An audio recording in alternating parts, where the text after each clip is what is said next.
kicking off doing a review of the town's zoning and zoning districts and zoning map. And we're going to be talking about a lot of abstract concepts for most of the time, so we thought a great way to start was to actually go out and look at some places, look at some land, look at how land is being used at various places around Manchester, as sort of a grounding to that further conversation. So with that in mind, we had the first kickoff meeting for this project a few weeks ago. And on the back wall over here are one of the things we did at that meeting was to talk about, do a preference survey where I showed a bunch of pictures and asked people where they thought these various sorts of things were appropriate in different parts of town. These are actually the results for the rural part of town, and the things that people thought were the most appropriate are on the left, and it moves through to least appropriate on the right. And so you can see that the things that people thought at that workshop that were appropriate in the rural parts of Manchester were housing, they were agricultural, working land-based uses like orchards, like gardens and nurseries, the very sorts of things that we've been out looking at today. Bakery, is in there, bed and breakfast, a small-scale antique shop, that type of use. And this is the town's current zoning map. And one of the things I'd like to point out is that what we're really talking about today is everything here that's green. And that's 93% of the land of town outside of the village. So it's the preponderant, vast majority of land in town. It's between those two zoning districts of farming and rural residential, the lighter green district, and then the forest and recreation district, the darker green district. So on the back side of your map, there's a very simplified distillation of what the zoning is in these two green districts today. And we are going to be working with the Planning Commission, basically going right back to the ground and thinking from the ground back up, how should this area be zoned? What changes are needed? We're reconsidering it. The underlying zoning map hasn't really been changed in Manchester in a very, very long time. Perhaps there's been tweaks around the edges and additions of overlay districts and things like that, but the underlying structure is pretty much as old as the zoning, which is like 1970, yes. So it's time to at least look at it and say, is this still doing what we want it to do? And so that's the reason for these meetings and for this first phase of the project, where we're really going to think about what's here today, what are some different alternatives, and what will get the town towards the goals that are expressed in the town plan. So within these two districts, the lighter green one, the farming and rural residential district, you can see there's a list of uses, residential uses, ag, forestry. Those are pretty much the things that are permitted. And then some more recreation-oriented things are allowed as conditional uses, campground, golf course, a children's seasonal camp, that type of thing, outdoor recreation, instruction. So those are the basic uses that are allowed. These are how you can use your land, what types of businesses could be there or not be there, or other types of non-commercial uses. The minimum lot size and density for housing, essentially it's one house for every 2 acres. So in these outlying areas of town, what probably is the real controlling factor as to where homes go and how many there's going to be is probably a lot more to do with water and septic. The underlying density isn't really the constraining factor here. In the forest and recreation, these darker green areas, a lot of this is there's national forest land. There's other large chunks of land that is not as readily suitable or available for development in terms of residential development or commercial development. The permitted things are, once again, agriculture and forestry, and then some of the recreation-oriented uses, hunting, fishing, stables, trails, summer camps. So residential development is actually not allowed in these forest and recreation district, and the minimum lot size ends up being 10 acres for most of the uses. So that's sort of the basic structure that's there today. There are other elements of the regulations that come in and adjust that from time to time, but that's the simple basic structure. And so we're going to just have some open discussion We're interested in hearing from you folks about any concerns and issues you have. The Planning Commission and Janet and I have sort of put together some discussion questions that we think are points that would be good to discuss, but you may have others that you want to discuss as well. So I'll start by opening it up and seeing if anyone has something they want to throw out immediately. And if not, we'll jump into a couple of the discussion questions I have printed out here. So, I have a question about, for instance, my place, which is out on 7A North. It's, I believe we are, and I could be wrong, but I believe we are Farmland Rural Residential District with a transient commercial overlay. right. So how do these overlays work? For the purposes of these meetings, I'm ignoring your overlay districts because it's to put them on the map and then add all that text. It gets really complicated. So Manchester has that whole series of overlay districts. So there is, going along the 7A corridor, this district that allows for lodging uses and some other commercial things to come in as well. I think one of the questions, and I don't have it necessarily written on this one, but we're throwing it out at a couple of the other walking tours as an actual discussion question, is looking at trying to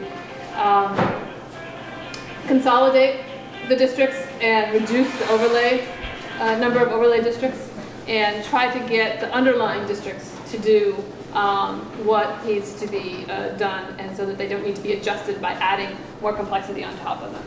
So, yes. It's eliminating overlays. Right, that's what it sounded like. Yeah. But also taking the ideas of them and integrating them into the underlying districts as well, or into other components of the regulations. There could be some other techniques for accomplishing what the overlays are trying to accomplish. But I think that that's an appropriate question for this particular walk and talk, because most of the transient commercial overlays are in the FRR. So I think it's totally appropriate for you to ask that question, Linda, and it's totally appropriate for you to tell us what you think. Well, I think that some of that belongs there because our biggest industry is tourism. And what are tourists looking for? But places to stay that will make them feel like they're out in the country. They don't all want to be downtown Manchester. They want to be out in these rural places, and whether it be a bed and breakfast, whatever form it might take. Right. So somehow that needs to be considered and worked into these plans.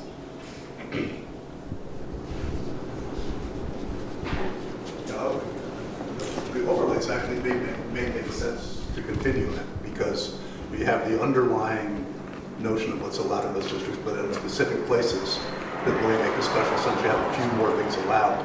That actually might make more sense than changing the entire district, if that's the question. So I'm not opposed philosophically. I don't have a problem with the notion of overlay districts to the extent that they're doing those couple of extra things to make a special sense in one area of the rural residential. I think one of the issues with our overlay districts is their strips. There's strips along two highways, and that's the issue with them. Not so much that they're overlays, but that they run from the center of town to the edge of town in a strip. So an overlay is, excuse me if everyone understands, I don't. So if it's supposed to be all farms, but now we have this little area that you can decide to have a farm or you could do a bed and breakfast. Is that what an overlay is? And then if there is an overlay, do you have to get a variance or you're allowed to put a bed and breakfast there? So right now we have in Manchester what's called a transient commercial overlay that starts pretty much here and runs all the way to Dorset on Route 7A. And then we have one that starts pretty much, does it cover it covers you, right, Robin? Yeah. So it starts before Route 7, the Route 7 interchange, and goes all the way to Winhall along Route 1130. And, but we also have something called a recreation overlay in this area. And in this area here, we have the aquifer protection overlay. And what else do we have? I'm forgetting one. Oh, well, there's a sewer service area. So these are the basic districts.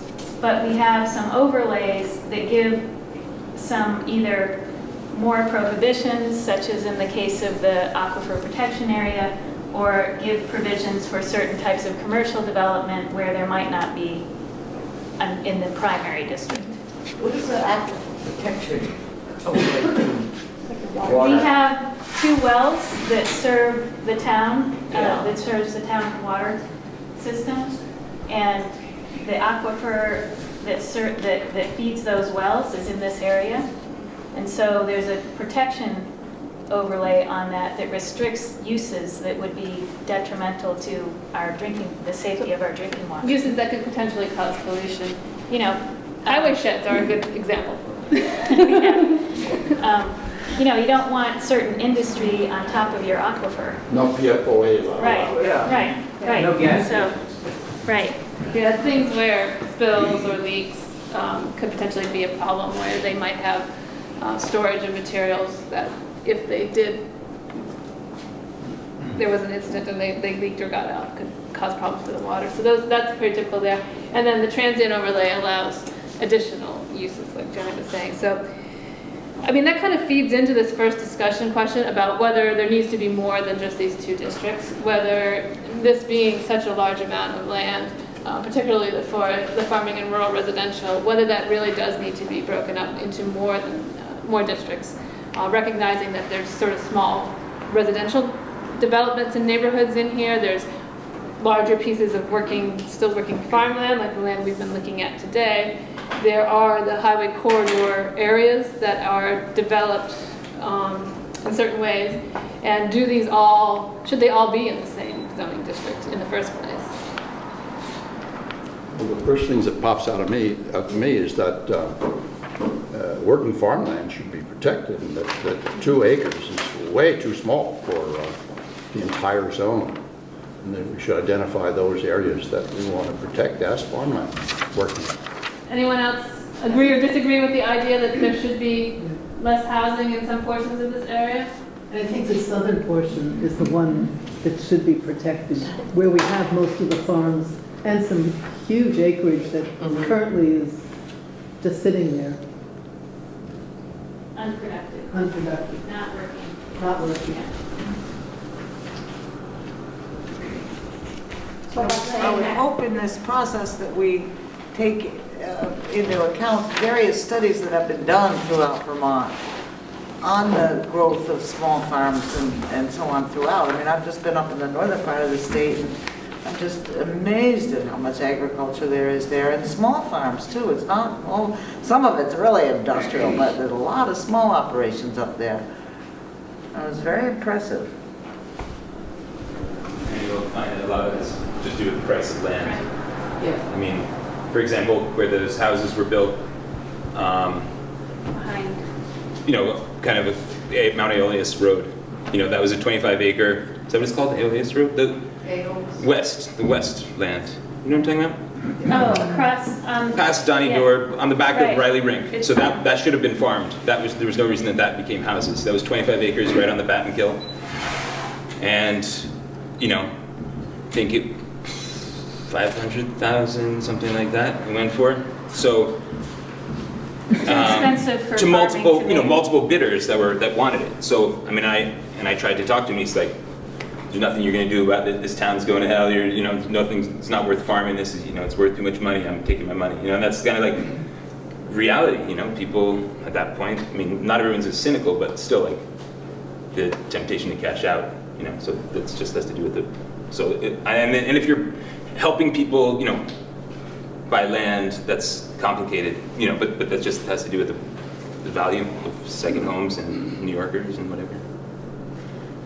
Was it 3 years ago, the community visit process, and one of the discussions we had was about how can we get more of the land in Manchester farmed.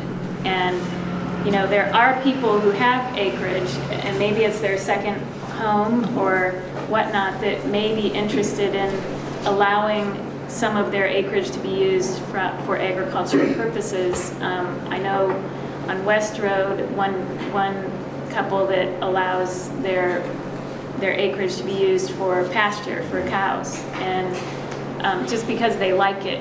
But otherwise, I don't think you would see cow pasture on West Road in Manchester. So I don't know if there's something that we can do in the zoning ordinance that can specifically address that, because, you know, we allow the use, period. But You should certainly explore right, what but devices are available. but I think this 2-acre point that you made, Ed, is really important, because if 2 acres is the minimum, that's what it's That's going to the way be. it's gonna go. And I think if you look at the portion of town between Barnumville and Depot Street, this is mostly residential. Other than Ivan Beatty's acreage and a little bit more, this is cut up into small residential lots, and there's very little that is suitable for agriculture anymore, because it's, you know, a lot of it's smaller than 2 acres. So that is a critical question. If we want to help farmers, you know, operate in Manchester, and this whole farming and rural residential district has a 2-acre minimum, it's not going to help. So I think that goes to the 5th question that I have down here that speaks to conservation or clustered subdivisions. And that's an option that the town could implement through the zoning, is to require those sorts of conservation subdivisions that cluster houses and require open space. And that open space could be available for farming at that point. But that underlying 2-acre density is a bit of a challenge to making that happen, just because you're not going to get that tight of a cluster of that many homes. So that's certainly, have people seen those or heard of those types of provisions in other Vermont communities, and what do you think? well, we have. You have them as an option. As an option. But- And until last year, there was no bonus, no density bonus given. So why would anybody pursue that if there's no, Well, you can actually make them required. Right. For subdivisions of a certain size, Right, is what's so- how, or on a certain amount of land. That's what some other municipalities in Vermont do. Yeah. Or if you weren't starting with that 2-acre base density, then you'd have some room to offer bonuses and entice people to use them. Right. So when I worked with the town of St. George on redoing their zoning, and I always hesitate to bring them up as an example because they are so tiny, and we literally sat down and talked to every landowner. Because it can be done, because it's not that many. And, you know, they took an area of land that had been actually zoned for 1/4-acre house lots and took it to 1 house for every 5 acres, which you wouldn't think would normally be able to be done, really significantly reducing the development potential. But built back in a reasonable density bonus system that got the potential of housing back to what the owners said was the realistic carrying capacity of the land. They knew their land, they knew how much septic capacity they likely had, and they certainly weren't going to be putting in a 1/4-acre house lots all over it without any sewer. I mean, that was an unrealistic, zoning might have said that, but it was unrealistic. So I think there's the opportunity for having those conversations about what is the real capacity of this land to accommodate growth. If it is significantly less than 1 house for every 2 acres, are there other techniques that then could be put in to try to encourage the types of development patterns you want to see? What is something encouraging? What is that? What have other towns encouraged people to do that? What's the enticement? So you can do it. What's the bonus, I think? Is The the word bonus, you said. I mean, the bonus is that you get more, you cluster it and you get more houses per acre. And then for the landowner, what's the bonus? That's the bonus for the landowner, is that they would be able to build more housing than they could have built under doing a conventional subdivision. So say you were in a zone and you had 50 acres of land and you were allowed to build 1 house for every 10 acres. So you could, you know, subdivide and build 5 houses. If there's a bonus that said, you know, if you clustered those together, you could get, you know, 1 house for every 5 acres instead of 1 house for every 10 acres, but you have to leave 60% of the land in one big piece and only put the houses on the remaining 40%. You do that, now you can build, what did I say? I said 50. So now you can build 10 houses. I always have trouble doing these math problems in my head. You can build 10 houses. I understand the Yeah, point, man. yeah, and so that way, the bonus to the landowner is that, they are getting more development potential than they would have gotten under the base zoning. The problem is that you're starting at 2, and so that type of bonus doesn't really work because there isn't the capacity to really build more houses than that on the land. It seems like you could make a pretty short list of all the properties that have agricultural viability, really. It's not, it's already, most of them are gone, And then, so it's not really such a daunting task to say, okay, there's 20 parcels in the town of Manchester that we want to save and maybe help figure a plan on each of those 20 things of how to, transition it, when the time comes, or have something ready, or people on a, that sort of you're on deck on this land or something like that, because, all these make sense, but, it's not as big a project as it seems, because there's just not that many opportunities. And and to have something that's a viable economic scale of farming, it's like, our land isn't enough to just do farming. That's why we're doing a lot of other things to make it work. But, for somebody that you want to have a viable farm business, you need a certain concentration of acreage.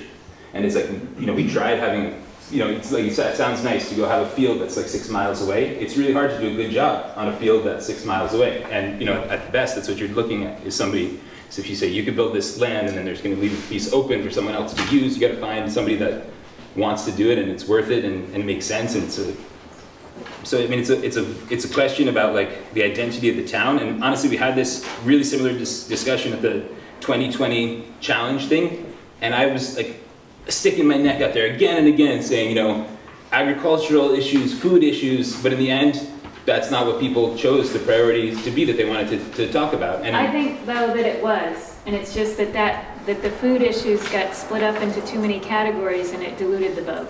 And I think I think that was a mistake. Okay, but anyway, it's not too late. We got to Yeah. do it now. But anyway, I don't think that. So like you're focusing on the right part of the town, but then just like say, okay, here are the landowners. Here are the properties that have potential. What ideas do we have? Well, so it sounds like the strategy that you're suggesting, or at least we're hinting at, is that we need to find some way to drive land values down in this area so that it'll be worth A farmer to buy. using for farming. Is That's that- I'm not trying to make like somebody's house worth less money. I'm just trying to say. It's not really an enticing Why place is it- for why is it- young if people there's- that want an agrarian lifestyle to come and settle. Is the truth. If there's all this land that's available, or if there's land that's available, why is it not being used for farming right now? I guess I don't understand It's too that. expensive. Right, so we need to drive, No. Or someone owns it that No, doesn't there are want it to be other- plowed up. yeah. There's parcels right on 7A, just north from me, but people don't, they'll let me hay it, but nobody wants to see it plowed up and get manure spread on it and have fences and have, vegetables are okay when they look green, but they don't stay green, they turn brown, at certain parts of their life cycle. So it's like, it's not generally appealing to a landowner that wants just to see a field out their window. so it has to be, so the other recommendation was then that if we cluster, the residential development is the hinge that could provide 60% or whatever of the land for Right. farming use, if it's part of the contingency, to say you cluster your development, You get a it's bonus. 5 acres, or you can get a bonus down to 1 acre or whatever, if you cluster it and then leave the other percentage available for farming specifically, or for something, Yeah. a certain use that we want to push there. And how big is the piece that would be left open? What are the thoughts In on that that? example, it was 60%. Those are the details you would work out. Yeah, so the types of language that you see in conservation subdivision ordinances, you'll see a range, but it's usually at least 40%. I would say somewhere between 40 to 60 is pretty standard range. And there's been some ordinances written that the more, it's sort of a sliding scale, so the more of it that you conserve, that greater the density bonus you get is. So there's sort of a weighing factor that if you leave more open, you get more density. So just open, not necessarily farmed.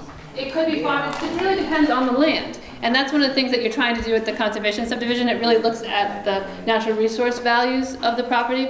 And agriculture is one of those resource values. It could also look at forest as resource values, or if there's, significant ecological things like wetlands or things, steep slopes and things like that, you have to be looking at those and it really is a way to look at the individual characteristics of the property. So Of each piece. of each piece. How many acres, Oliver, is feasible for a farmer to come in and work on? I mean, In town, it say? depends on what they're Like growing. 2 acres, maybe If you were just nothing, growing, 2 you acres can be- know, growing basil, you can grow, 2 acres of basil, you can make a lot of money. But I mean, that doesn't mean that, I mean, it's different for, And but, Albert, since you're familiar with the one on the Batten Kill, that development, they Uh-huh. clustered that.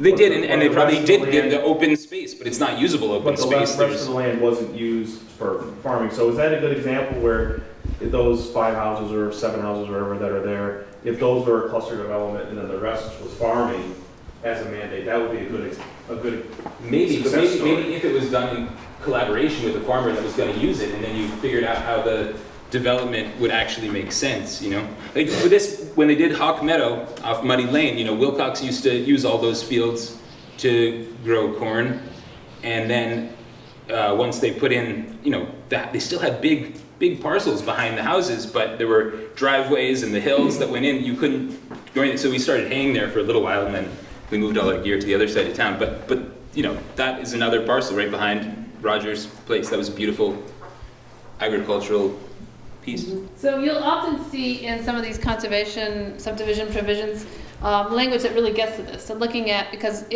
whether it's being set aside for farming or forestry, there's going to be a need to get equipment in and out.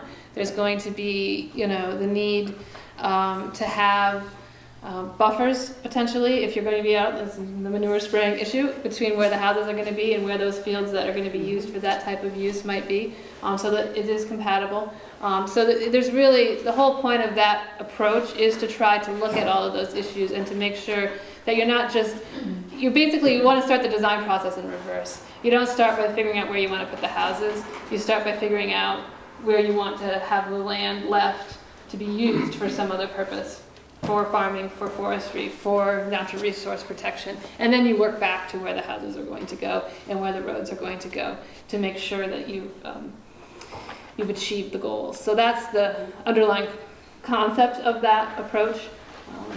Do you see a difference for the towns that you've done this with and others, seeing that Manchester was a second hometown and money was in town, as opposed to the local people didn't have as much money?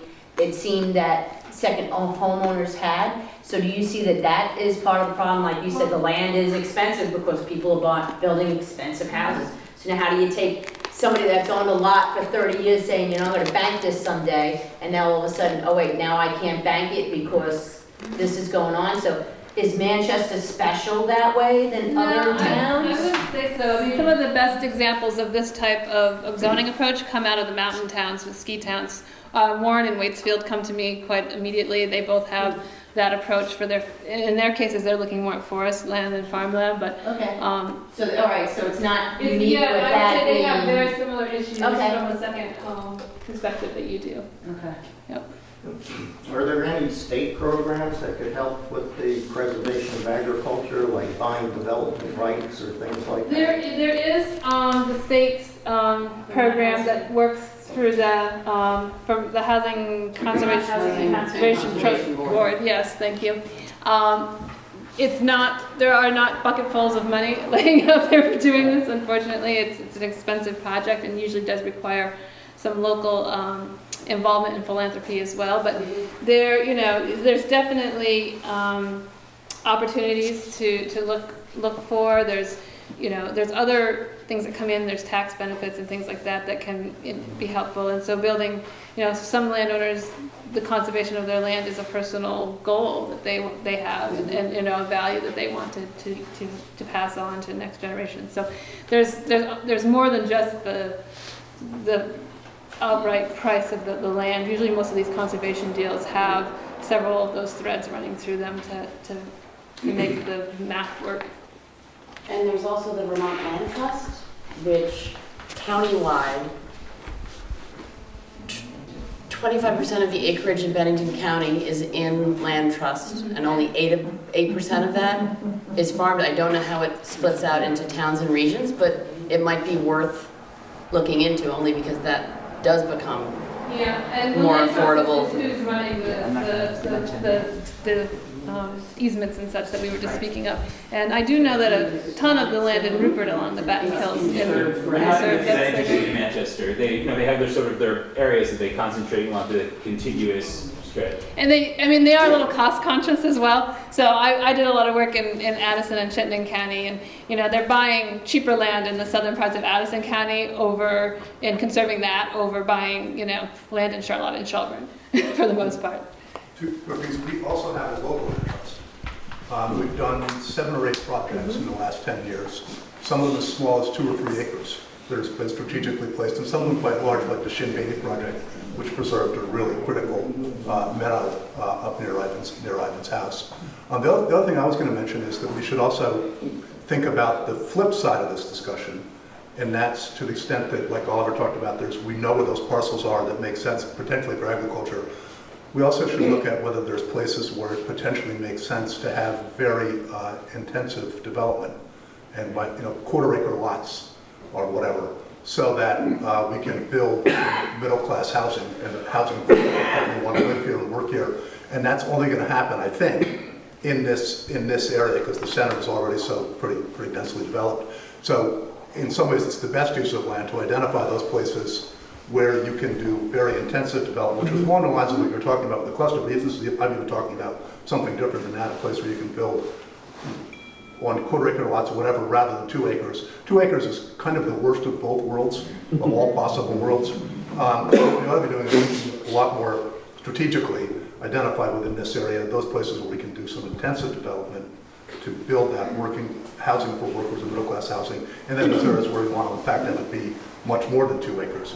And that's really just a matter of understanding the land we have to work with, which is along the lines of all this talk. And I think too, it goes back to the first question we raised about, there's already sort of existing developed areas, and maybe carving some of those out. There's some land that isn't developed in those areas, and allowing for infill within those areas could be another way of looking at that. Yeah, I was going to say, just to build on what Seth said in terms of the 2-acre model, I came from a rural town in Connecticut that when I was growing up there was all orchards and dairy farms, and there was a large beef ranch in the town, and all of that property got cut up, and today is 2-acre subdivisions with 2-acre I'm from Staten Island, lots. it's townhouses. And it's that 2-acre model. It's got to be the worst way to do it. Yeah.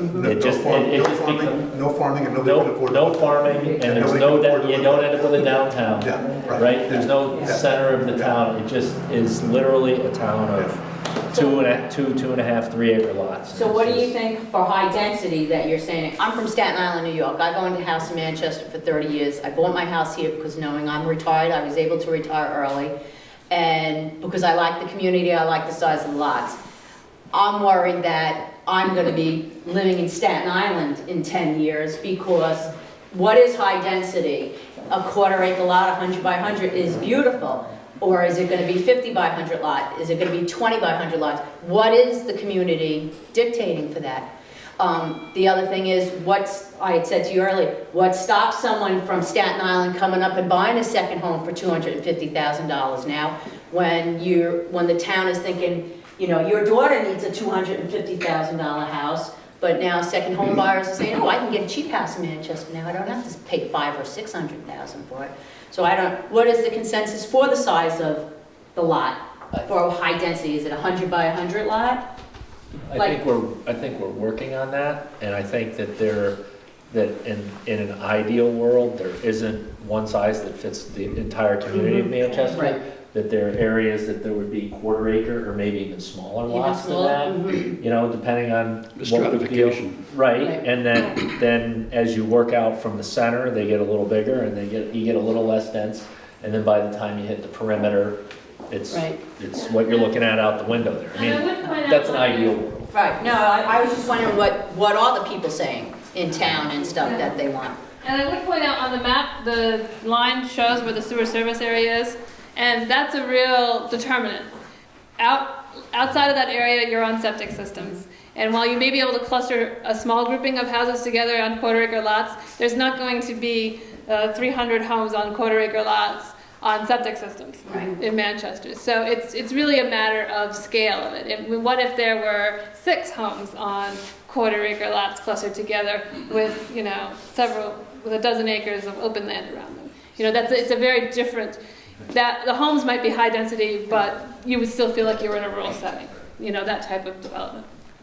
Well, for the discussion of the farming zone, rural residential and farming zone, I should think we'd want to focus on farming per se. There's been so much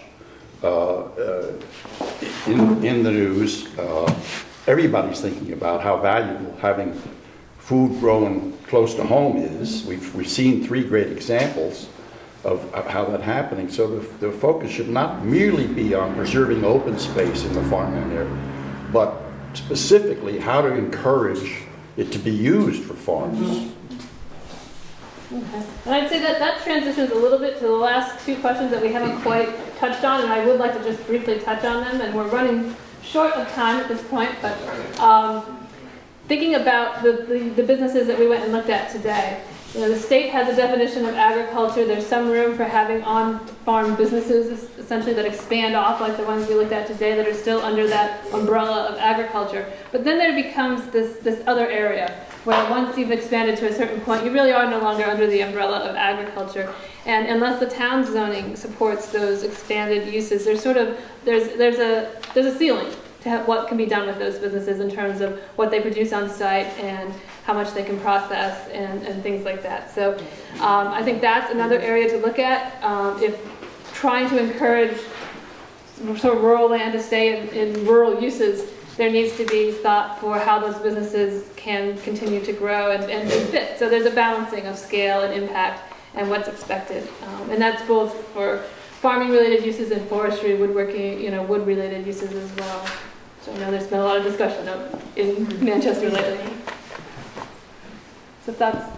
So there are a few trends that are part of the statewide farm to plate plan that inform this conversation a little bit. One is food manufacturing, which as an industry has zoomed up 60% since 2005. So food manufacturing, we're finding that there's almost too much food statewide being grown now. The consumer demand isn't quite up, but there are all of these opportunities to actually make something with it, the value add, to make it into a different product. So I know that we're talking about residential, but that might be something to just think about with this. And the other thing is an unfortunate trend, which is the graying of farmers.